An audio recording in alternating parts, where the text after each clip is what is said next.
Ele não era apenas um homem alto. Ele era uma abominação biológica que não deveria existir. Todos conhecem a história do jovem pastor que derrubou o gigante de Gate com uma pedra. Mas a ciência e a teologia moderna esconderam os detalhes aterradores sobre o que Golias realmente era. Com quase 3 metros de altura, vestindo uma armadura de bronze que pesava mais do que 2 homens adultos e ostentando uma força sobre-humana, Golias era o último remanescente de um experimento genético que deveria ter sido apagado no dilúvio de Noé. Como o DNA dos Nefilim sobreviveu às águas do juízo? Hoje, você vai descobrir o segredo banido sobre a linhagem dos Refaim e a prova de que Golias era o protótipo de um exército que os anjos caídos tentaram reconstruir na terra. A narrativa bíblica nos apresenta a Golias como um adversário praticamente invulnerável. Um homem cuja mera presença era suficiente para paralisar os guerreiros mais experientes de Israel. Mas quando examinamos os registros antigos com rigor científico, quando dissecamos os textos originais em hebraico e comparamos as anomalias fisiológicas documentadas, compreendemos que estávamos diante de algo muito mais sinistro do que simplesmente um caso extremo de gigantismo. Golias não era um produto da evolução humana normal. Ele era um remanescente vivo de uma manipulação genética cósmica que ocorreu nos primórdios da história humana. Uma manipulação perpetrada por entidades que a teologia cristã identifica como anjos caídos, os mesmos seres que geraram a primeira geração de Nefilim antes do dilúvio. A maioria das pessoas assume que o dilúvio foi um evento de limpeza completa, um reset divino que eliminou toda a anomalia genética da Terra. Mas os textos antigos nos dizem algo diferente. O Gênesis, em sua formulação hebraica original, contém pistas devastadoras. Em Gênesis 6:4, encontramos uma frase que foi convenientemente traduzida de forma ambígua nas Bíblias modernas. Havia gigantes na terra naqueles dias, e também depois. Depois de quê? Depois do dilúvio. A palavra hebraica aqui é gamachar, que significa literalmente também depois. Uma afirmação clara de que os Nefilim não foram completamente erradicados pelas águas do juízo divino. Eles retornaram, e Golias foi um dos seus descendentes diretos. Os registros arqueológicos que os museus mundiais mantêm nos porões, longe dos olhos públicos, revelam um padrão perturbador de ossos fragmentados, crânios deformados e anomalias esqueléticas que não se enquadram em nenhuma classificação humana conhecida. Coleções particulares na Europa Central documentam achados que simplesmente desaparecem dos catálogos oficiais. Fotografias de expedições do século XIX mostram ossadas de tamanho colossal ao lado de esqueletos humanos comuns para referência de escala. Mas, quando você tenta localizar esses espécimes nos acervos de museus, como o British Museum ou o Museu de História Natural de Nova York, encontra apenas silêncio institucional. Não é coincidência. É supressão deliberada. Golias era a prova viva de que a agenda cósmica de corrupção genética não terminou no dilúvio.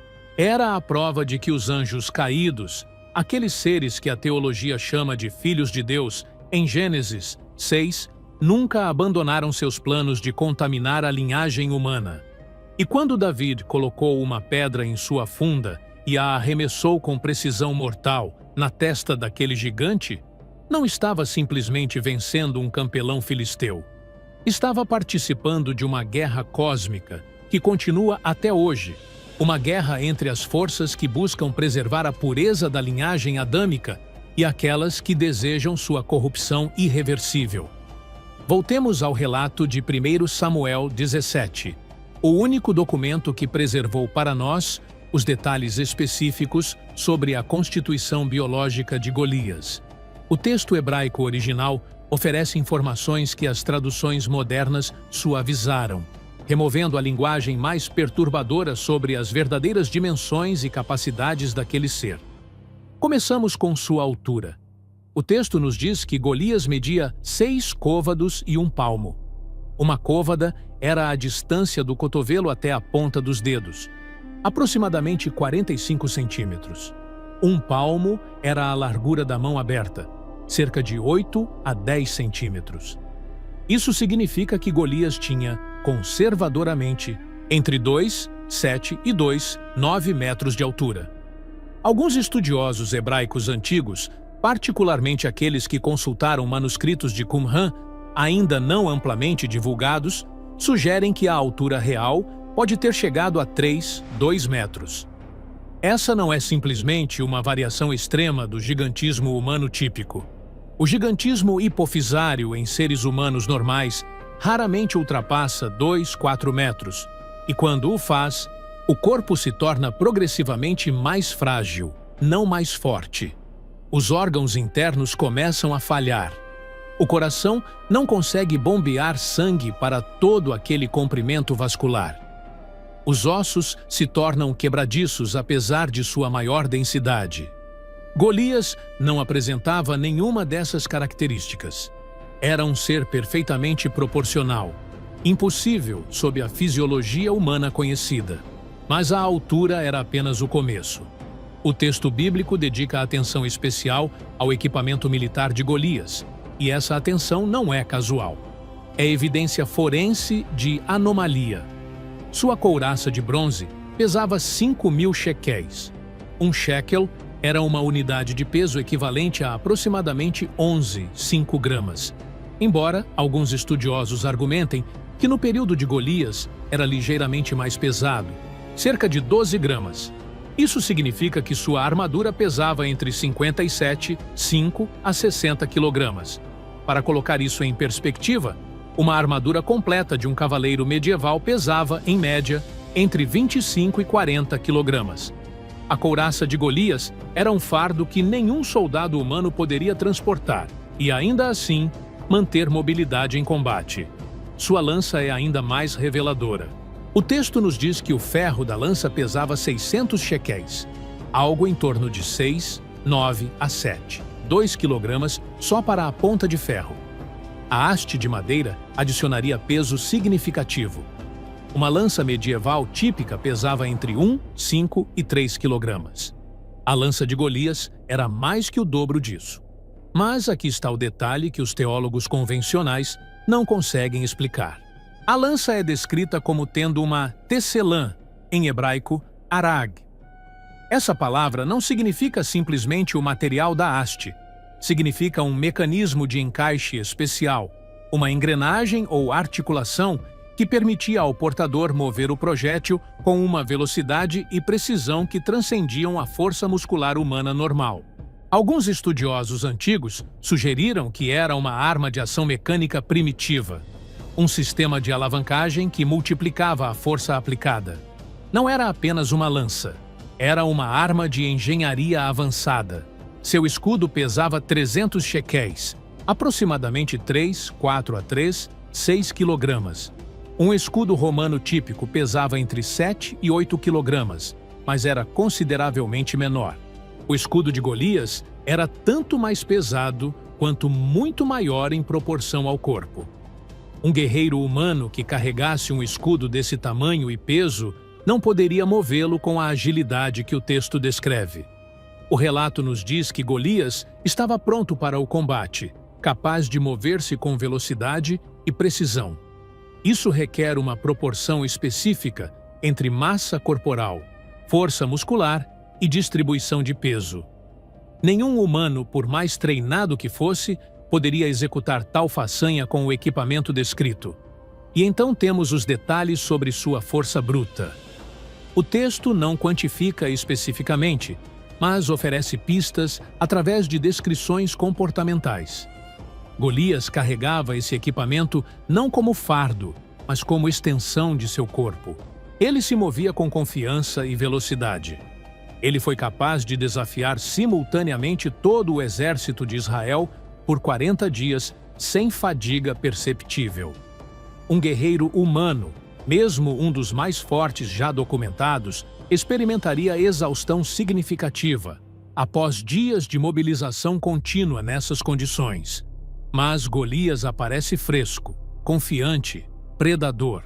Agora passamos para a anomalia que os cientistas modernos simplesmente não conseguem classificar adequadamente: os 6 dedos. O texto em 2 Samuel 21:20 registra que um dos gigantes de Gate, irmão ou parente próximo de Golias, tinha 6 dedos em cada mão e 6 em cada pé. Em hebraico é Shesh Esbaot, literalmente 6 dedos. Essa anomalia é chamada polidactília pelos geneticistas modernos. Mas a polidactilia típica em humanos é uma anomalia que causa deformidade e frequentemente reduz a função manual. O dedo extra é, na maioria dos casos, rudimentar, não funcional. No entanto, se os relatos antigos são precisos, e há evidências de que foram, os dedos extras dos gigantes de Gate eram completamente funcionais. Eram dedos plenamente desenvolvidos, integrados à estrutura neural do ser. Isso não é uma simples mutação genética. Mutações genéticas que resultam em anomalias como polidactilia são tipicamente aleatórias e deletérias. Reduzem a capacidade de sobrevivência. Mas a documentação de múltiplos gigantes de Gate, todos compartilhando essa característica, todos demonstrando funcionalidade completa com seus membros extraordinários, sugere algo diferente. Sugere um padrão genético deliberado, uma assinatura de engenharia genética, um marcador hereditário de uma linhagem que foi manipulada geneticamente para criar capacidades que transcendem a morfologia humana normal.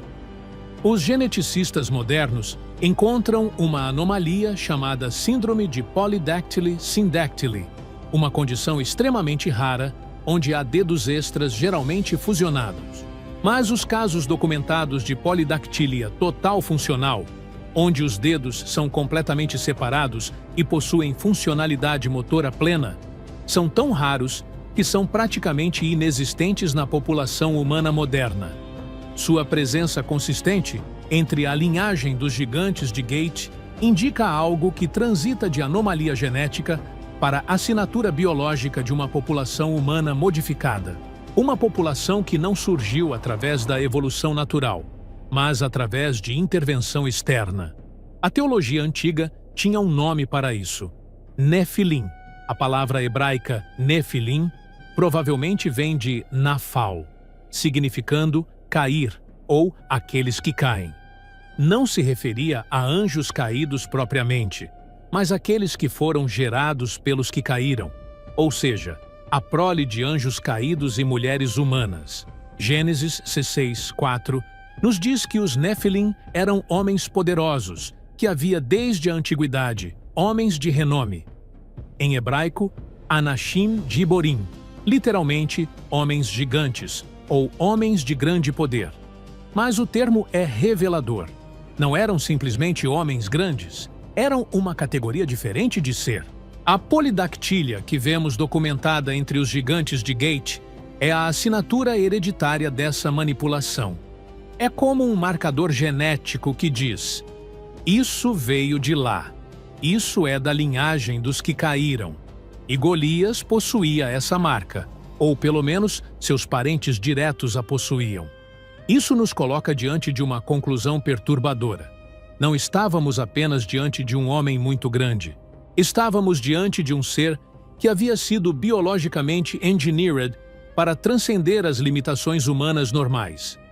Aqui, chegamos ao cerne do enigma que a teologia convencional nunca conseguiu resolver adequadamente. Se Noé era perfeito em suas gerações, em hebraico, Tamim, isso significa que sua linhagem genética não havia sido contaminada pela hibridação Nefilim.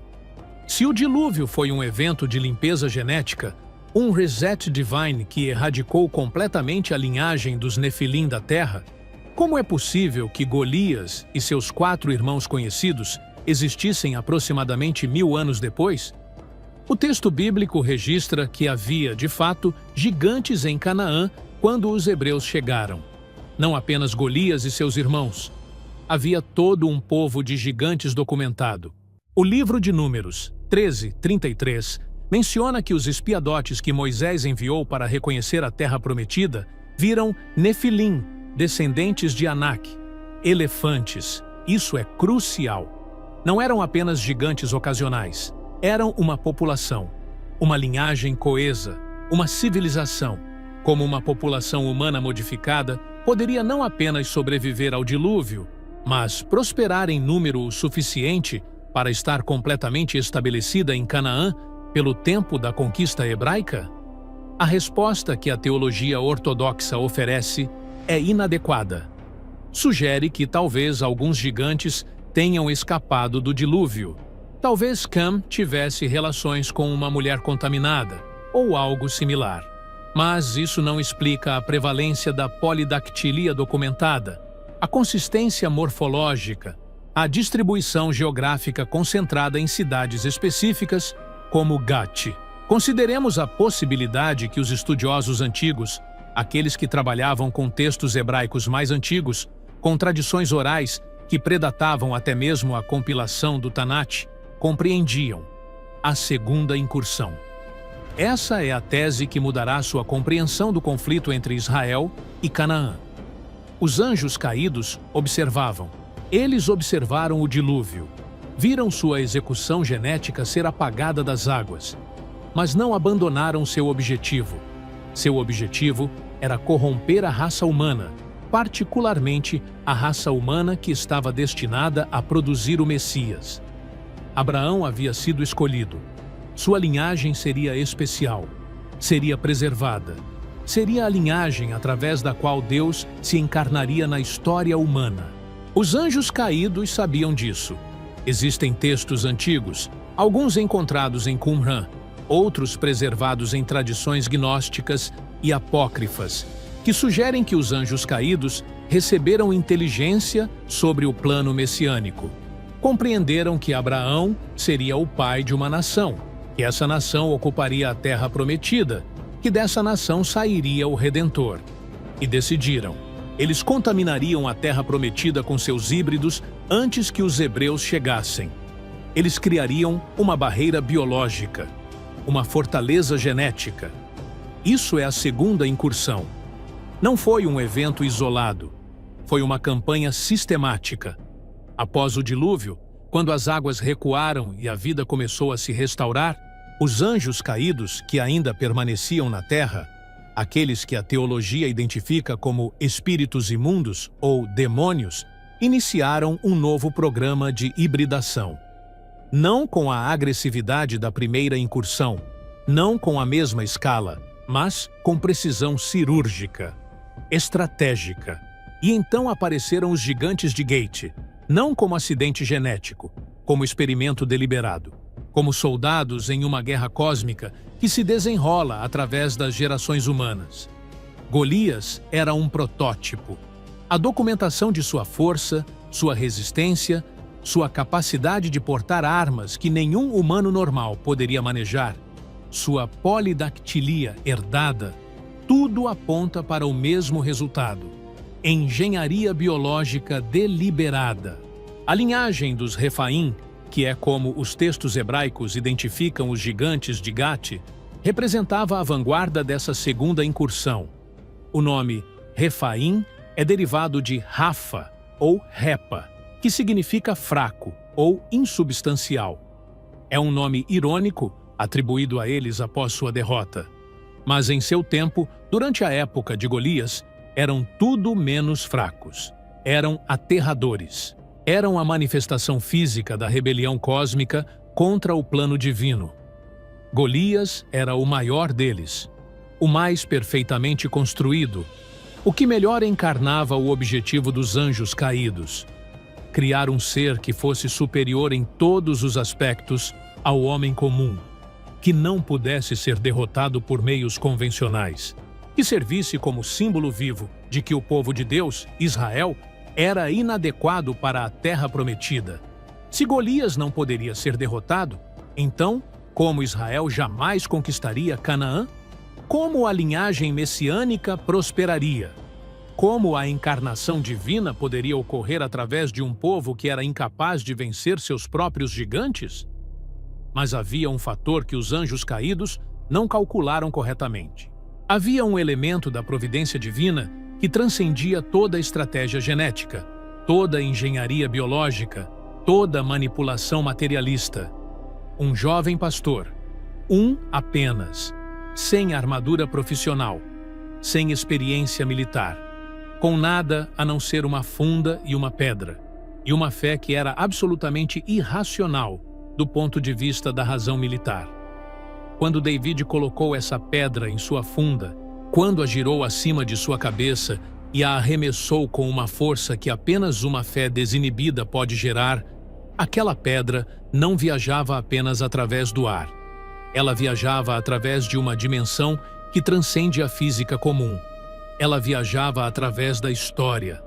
Ela viajava como manifestação de um propósito divino que nenhuma engenharia biológica, nenhuma rebelião cósmica, nenhuma estratégia demoníaca poderia contrariar.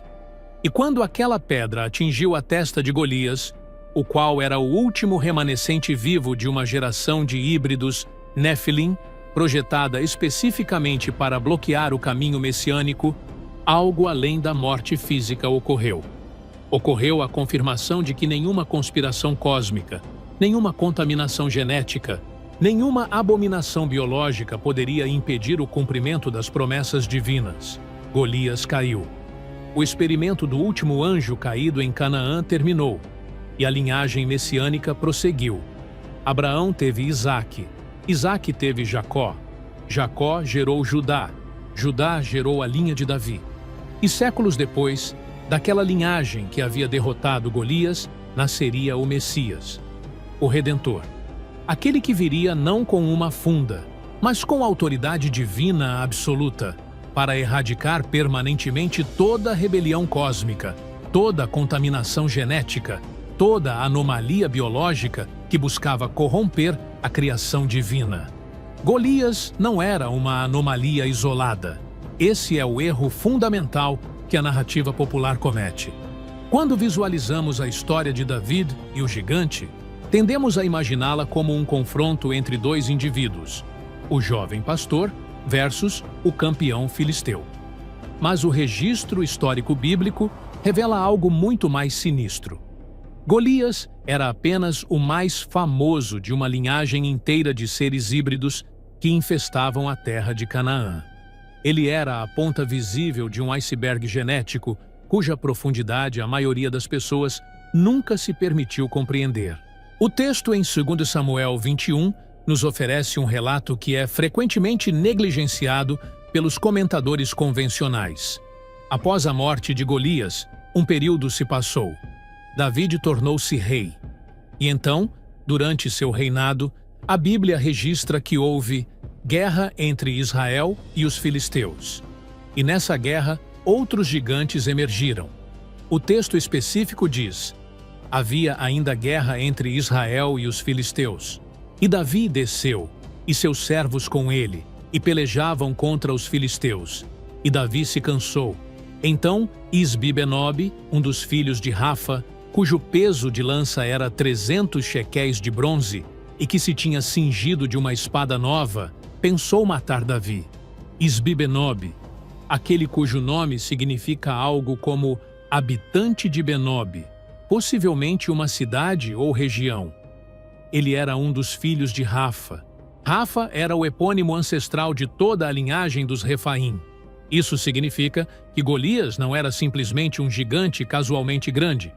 Era parte de uma dinastia, uma linhagem genética deliberadamente mantida, um programa reprodutivo que atravessava gerações. O texto nos diz que a lança de Isbi-Benob pesava 300 shequéis de bronze, aproximadamente 6 quilogramas, o mesmo peso do escudo de Golias. Isso não é coincidência, é consistência genética, a mesma proporção de força, o mesmo padrão de capacidade militar, o mesmo design biológico. Isbi-Benob era essencialmente um Golias secundário, um backup, uma continuação da linhagem. E havia mais. O texto continua. E Seife, filho de Safa, um dos filhos de Rafa, foi morto por Simonai, filho de Davi. Seife, outro descendente direto da linhagem dos Refaim. O texto não oferece suas medidas específicas, mas o fato de que foi necessário um dos valentes de Davi, um guerreiro escolhido, treinado e consagrado ao serviço do rei, para derrotá-lo, sugere uma capacidade extraordinária. E então temos Lami. O texto diz: E havia ainda guerra em Gate, e havia um homem de grande estatura que tinha 24 dedos, 6 em cada mão e 6 em cada pé, e era filho de Rafa. Lami é frequentemente registrado também como Laimi, ou em algumas tradições antigas como Lami. E aqui temos novamente a polidactilia, 24 dedos, 6 em cada mão, 6 em cada pé. A assinatura genética dos Nefilim, a marca hereditária da hibridação entre anjos caídos e mulheres humanas. Compreenda o significado disso. Não estávamos apenas diante de indivíduos gigantes dispersos ocasionalmente entre a população cananeia. Estávamos diante de uma linhagem coesa, uma população controlada, possivelmente com matrimônios arranjados para manter a pureza genética da linhagem Nefilim. Eles eram cultivados, eram mantidos, eram armas biológicas vivas em preparação para uma guerra cósmica que se desenrolaria através da história humana. O registro bíblico menciona um quarto irmão, às vezes identificado como Saf ou Seif, segundo Samuel 21, 18. E há debate entre estudiosos se Lami era realmente um quarto gigante ou se era uma variação do mesmo indivíduo. Mas o padrão é claro. Havia toda uma estrutura familiar de seres híbridos. Não era Golias sozinho, era Golias e seus irmãos. Era uma conspiração genealógica. E David não simplesmente derrotou Golias e considerou a guerra terminada. Não. O registro histórico nos diz que David e seus valentes, aqueles homens que formavam o círculo interno militar do rei, os 300 de Davi, como eram conhecidos, se engajaram em uma campanha sistemática de eliminação. Eles não apenas mataram Golias, eles mataram Isbi-Benob, eles mataram Seif, eles mataram Lami, eles rastrearam a linhagem dos Refaim e a erradicaram. Isso não era simplesmente conflito militar comum, isso era genocídio. Mas não era genocídio motivado por ódio ou ganância territorial ordinária. Era uma purga genética. Era a eliminação deliberada de uma linhagem de seres que eram considerados abominações aos olhos de Deus. A Bíblia não oferece lamento por essas mortes. Oferece celebração. A eliminação dos Refaim é registrada como vitória, como liberação, como o estabelecimento da pureza da terra prometida. E aqui chegamos a um ponto que a teologia convencional evita cuidadosamente. O termo Refaim, em hebraico, é Repaim, derivado de rapá, que significa fraco ou insubstancial. Mas há outra interpretação que estudiosos antigos enfatizavam. Refaim também pode ser conectado a Refet, que significa sombras ou espectros. Em algumas tradições hebraicas antigas, os Refaim não eram simplesmente gigantes físicos. Eram seres que habitavam um espaço liminal entre o mundo físico e o espiritual. Eram condenados desde o nascimento.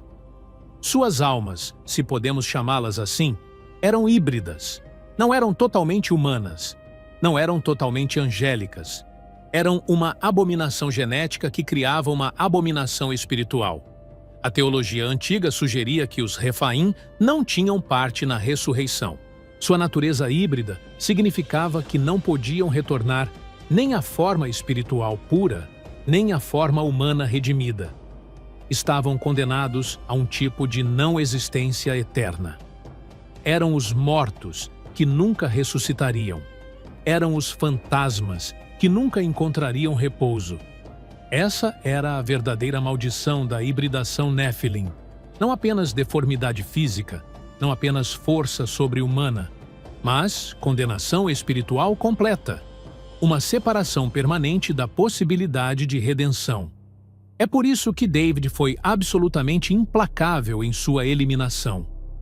Não era apenas um rei protegendo seu reino, era um instrumento de julgamento divino contra uma abominação cósmica. Cada irmão de Golias que David abateu era um passo na direção da purificação da terra prometida. Cada morte da linhagem dos Refaim era uma restauração da integridade genética que os anjos caídos haviam tentado corromper. E quando examinamos o registro histórico de linhagens gigantes através do mundo antigo, descobrimos um padrão consistente. Em quase toda a região onde havia uma população humana avançada, Mesopotâmia, Egito, Vale do Indo, América Central, havia relatos de seres gigantescos. Em quase todas as mitologias antigas, encontramos menções de uma geração anterior de gigantes que foi derrubada ou destruída. Os titãs da mitologia grega, os Jotun da mitologia nórdica, os Anunnaki da mitologia suméria, os Jotun-Kin das tradições chinesas. Todas essas narrativas mitológicas carregam dentro delas o eco distorcido de uma história verdadeira, a história da incursão Nephilim e sua subsequente eliminação. Os irmãos de Golias não eram únicos. Eram simplesmente os últimos remanescentes documentados de uma população que havia infestado a terra durante a Era de Bronze tardia. E quando David e seus valentes os eliminaram, estavam participando do último ato de uma guerra que havia começado em Gênesis 6, que havia sido interrompida pelo dilúvio, que havia recomeçado com a segunda incursão e que estava agora chegando ao seu clímax através de atos de julgamento divino executados através de guerreiros humanos consagrados a Deus. Agora, chegamos a um tema que causa extremo desconforto aos guardiões das instituições acadêmicas modernas. A supressão sistemática de evidência arqueológica que contradiz o paradigma evolutivo. Durante o século XIX e início do século XX, houve uma onda de descobertas de esqueletos humanoides de tamanho colossal. Esses achados não foram isolados, não foram lendas mal interpretadas. Foram descobertas reais, documentadas, fotografadas, registradas em jornais da época. E então desapareceram. As expedições no Vale do Nilo revelaram ossadas de proporções extraordinárias, enterradas em catacumbas antigos. Arqueólogos que trabalhavam nos sítios do Vale do Indus descobriram sepulturas de seres que mediam, quando reconstruídos pelos esqueletos, entre 2, 5 e 3 metros de altura. As expedições nas montanhas do Cáucaso, particularmente na região da Geórgia e da Armênia, regiões que, significativamente, são mencionadas em textos antigos como pontos de entrada para os anjos caídos e centros de população gigante, produziram achados que causaram escândalo nos círculos acadêmicos da época. A documentação fotográfica, fotografias do século XIX, imagens que mostram ossadas gigantescas ao lado de esqueletos humanos comuns, colocados lado a lado para demonstração de escala. Essas fotografias foram publicadas em jornais da época. New York Times, London Times, publicações arqueológicas respeitáveis, todas documentaram esses achados. E então, em um processo que levou décadas, esses relatos foram sistematicamente desaparecidos do registro público. O mecanismo dessa supressão é revelador. Começou com um questionamento. Talvez esses ossos sejam deformados. Talvez sejam de animais, não humanos. Evoluiu para negação. Não há evidência confiável. Esses relatos foram exagerados. E culminou em desaparecimento institucional. Os esqueletos foram confiscados por museus. Foram catalogados como especímenes duvidosos. Foram armazenados em porões, em seções restringidas, fora do acesso público. Alguns foram destruídos. A razão é clara para qualquer pessoa que compreenda a história da ciência moderna. A teoria da evolução darwiniana havia se tornado hegemônica nas instituições acadêmicas durante o século XIX.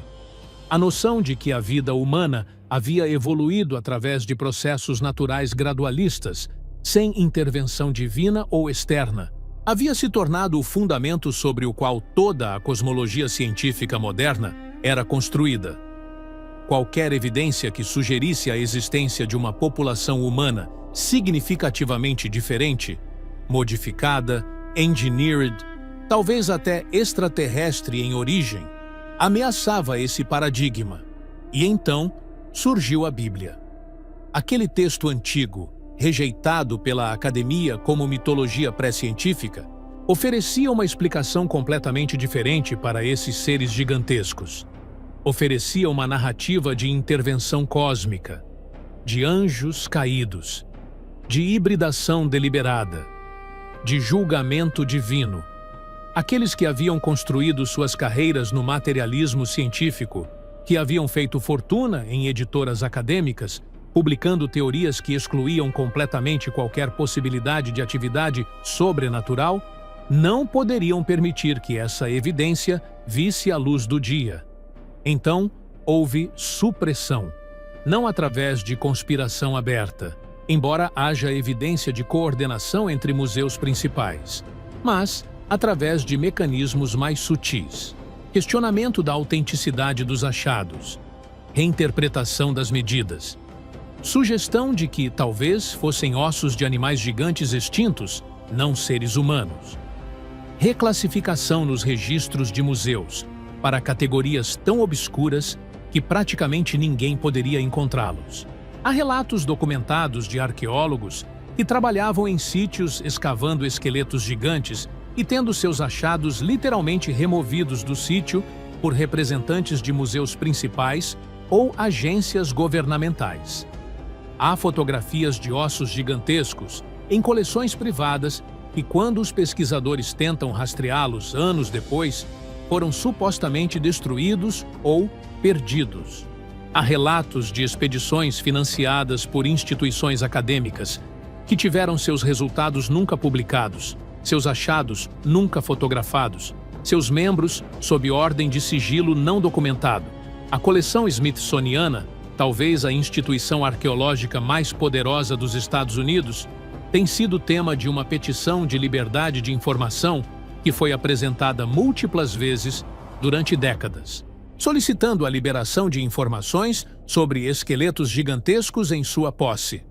A instituição, repetidamente, afirmou que não há evidência de que possua tais especímenes. Mas a documentação de antigos catálogos, circulares de funcionários, fotografias de arquivo que sugerem o contrário. Pesquisadores independentes que tentaram acessar esses arquivos descobriram que registros específicos foram eliminados. Números de catálogo foram alterados. Fotografias desapareceram. É um apagamento profissional, sistemático, de uma história incômoda. Mas o segredo de Golias é esse. Ele é a prova de que a Bíblia não é mitologia. Ele é a confirmação de que aqueles textos antigos descrevem seres reais que caminharam sobre a terra. A altura de Golias não era fantasia. Suas anomalias genéticas não eram alegoria. Seus irmãos não eram símbolos. Eram realidade física. Documentação histórica. Evidência que aponta para uma verdade que transcende o materialismo científico moderno. E por essa razão, essa evidência tem sido sistematicamente removida da vista do público. Porque se Golias era real, se os gigantes de Gate realmente existiram, então a Bíblia estava certa. E se a Bíblia estava certa sobre os gigantes, então estava certa sobre os anjos caídos. E se estava certa sobre os anjos caídos, então estava certa sobre Deus, sobre juízo, sobre redenção, sobre tudo aquilo que a academia moderna havia declarado como irrelevante e superstição. Golias, em morte, continua sendo uma ameaça ao establishment acadêmico. Seu esqueleto, se recuperado intacto, seria uma refutação viva de séculos de paradigma materialista. Por isso, seus ossos e os de seus irmãos foram mantidos longe dos olhos públicos. Por isso, o arquivo foi banido. Quando David se aproximou de Golias no vale de Elá, Ele carregava algo que ninguém havia notado particularmente: 5 pedras. Não uma, 5. Por que 5? A narrativa convencional sugere que David as coletou em caso de necessidade. Talvez para os outros gigantes, ou talvez simplesmente como precaução.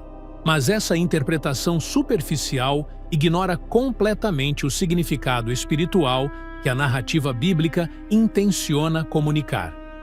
5 é um número que carrega significado cósmico na simbologia hebraica. 5 é o número da graça. 5 é o número da provisão divina. 5 é o número do Espírito Santo agindo através da matéria física. Mas há uma interpretação mais profunda que estudiosos antigos compreendiam. As 5 pedras representavam os 5 irmãos, Golias e seus 4 irmãos conhecidos. David coletou 5 pedras não como precaução contra perigo ordinário, mas como preparação profética para uma vitória que se estenderia além de Golias. Era uma declaração, era uma profecia, era um ato de fé que dizia: não apenas derrubarei este gigante, derrubarei toda a sua linhagem. Cada membro dessa dinastia de abominação será trazido para julgamento. E assim foi. David usou uma pedra para Golias, mas a existência daquelas 5 pedras era um presságio. Porque durante o reino de David, aqueles outros gigantes, Isbi-Benob, Seif, Lami, foram de fato derrotados. Não por David pessoalmente em todos os casos, mas pelos valentes de Davi, aqueles guerreiros que haviam sido consagrados e preparados pelo rei. A linhagem dos Refaim foi sistematicamente erradicada. Mas o significado vai muito mais profundo que apenas vitória militar. Quando examinamos a narrativa de David e Golias através da lente da tipologia bíblica, aquele sistema de interpretação que vê personagens e eventos históricos como prefigurações de realidades espirituais maiores, compreendemos que estávamos testemunhando um confronto cósmico encenado através de corpos físicos. David era a tipologia do Messias. O texto o identifica explicitamente como o rei segundo o coração de Deus. Ele era o homem escolhido, aquele através de cuja linhagem viria o Redentor, aquele que estabeleceria um reino que duraria para sempre, aquele que prefigurava a vinda do Cristo. Golias era a tipologia do que a teologia chama de a semente da serpente. Era a manifestação física da rebelião cósmica. Era o esforço final dos anjos caídos para impedir o estabelecimento do reino de Deus através da intimidação, através da demonstração de força superior, através de uma barreira biológica que aparentemente era intransponível. Quando David, sem armadura, sem experiência militar profissional, com nada a não ser fé e uma funda, se aproximou de Golias, aquele ser cuja mera presença havia paralisado o exército de Israel. Ele estava cumprindo um propósito que transcendia a história militar ordinária. Estava dando testemunho de uma verdade espiritual que seria reafirmada através de toda a história redentiva. Que a verdadeira força não reside em armaduras de bronze, não reside em armas de ferro, não reside em tamanho ou musculatura ou capacidade biológica. A verdadeira força reside na aliança com o Deus vivo. Golias confiava em sua força física, confiava em sua armadura, confiava em sua lança, confiava em sua superioridade biológica. E por essa confiança, por essa devoção à força do corpo e do aço, foi derrotado por uma pedra arremessada por um jovem cuja força era espiritual, não material. É uma inversão da hierarquia de poder.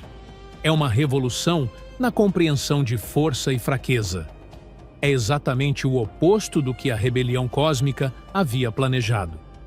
Os anjos caídos haviam construído seus gigantes para dominar através de força superior, para parecer invencíveis, para estabelecer que nenhum ser humano comum poderia resistir a eles. E assim, para estabelecer que qualquer terra habitada por tais gigantes estava inevitavelmente condenada ao domínio Néfilim, à corrupção genética perpétua, à destruição da linhagem escolhida de Deus. Mas Deus, em sua sabedoria infinita, enviou um rei que era um pastor. Um homem que havia enfrentado leões e ursos em defesa de seus rebanhos. Um homem cuja coragem havia sido forjada não através de treinamento militar profissional, mas através de comunhão íntima com Deus. Um homem que compreendeu que a força verdadeira não reside no corpo, mas na aliança espiritual. E quando aquela pedra atingiu a testa de Golias, atingiu não apenas um homem gigante. Atingiu a estratégia inteira dos anjos caídos. Atingiu a ilusão de que a força física superior poderia contrariar a vontade de Deus. Atingiu a suposição de que a engenharia genética poderia criar um ser invencível. Atingiu a esperança de que a segunda incursão teria sucesso em contaminar a terra prometida, além da possibilidade de redenção. A vitória de Davi foi uma vitória profética. Prefigurava a vitória definitiva do Messias sobre toda a rebelião cósmica. Prefigurava a vinda de aquele que não viria com força física bruta, mas com autoridade espiritual absoluta. Aquele que não derrotaria os gigantes com pedras, mas que destruiria toda a fortaleza demoníaca apenas com a palavra de sua boca. Aquele cuja morte e ressurreição não apenas derrotariam a morte, mas quebrariam para sempre o poder de toda a hibridação Néfilim, toda a contaminação genética, toda a abominação que os anjos caídos haviam perpetrado contra a humanidade. David foi um passo profético, um passo na direção de uma vitória final. E quando esse Messias veio, séculos depois, através daquela linhagem que David havia protegido ao erradicar os Refaim, ele cumpriu o que David havia prefigurado, não com uma pedra, com sua própria morte e ressurreição, derrotando não apenas um gigante, mas toda a força de trevas que buscava corromper a raça humana. Nós nos encontramos em um momento de grande peso espiritual. Temos contemplado a realidade de uma conspiração cósmica que começou antes mesmo de nossa própria existência. Temos visto como as forças da rebelião buscaram, através de meios biológicos e espirituais, corromper permanentemente a raça humana e impedir o estabelecimento do reino de Deus na Terra. Temos visto como essa rebelião foi contestada, como seus agentes foram derrotados, como o Messias veio e consumou uma vitória que é eterna. Mas essa vitória não é apenas histórica, é pessoal, é contemporânea, é tão relevante para nós agora quanto foi para David no Vale de Elá, porque cada um de nós enfrenta nossos próprios gigantes. Pode não ser um ser com 3 metros de altura vestindo armadura de bronze, mas são gigantes ainda. São fortalezas de enfermidade. São montanhas de medo. São sistemas de opressão que parecem invencíveis. São vozes que nos sussurram que somos inadequados, que somos fracos, que nossas circunstâncias são maiores do que nossa capacidade de resistência. Então, neste momento, nos encontramos para orar, para invocar o Espírito daquele Deus que tornou possível a vitória de David, para nos identificarmos não com o gigante, mas com o pastor, para nos alinharmos não com as forças de rebelião, mas com a autoridade de Deus. Pai, em nome do Cristo e pela autoridade de sua ressurreição, viemos diante de Ti neste momento com corações que buscam Tua face. Reconhecemos que assim como Golias, uma vez se levantou contra o povo de Deus, assim também os gigantes se levantam contra nós. Mas não pedimos pela força da carne, não pedimos pela superioridade biológica, não pedimos pelo poder do aço e do bronze.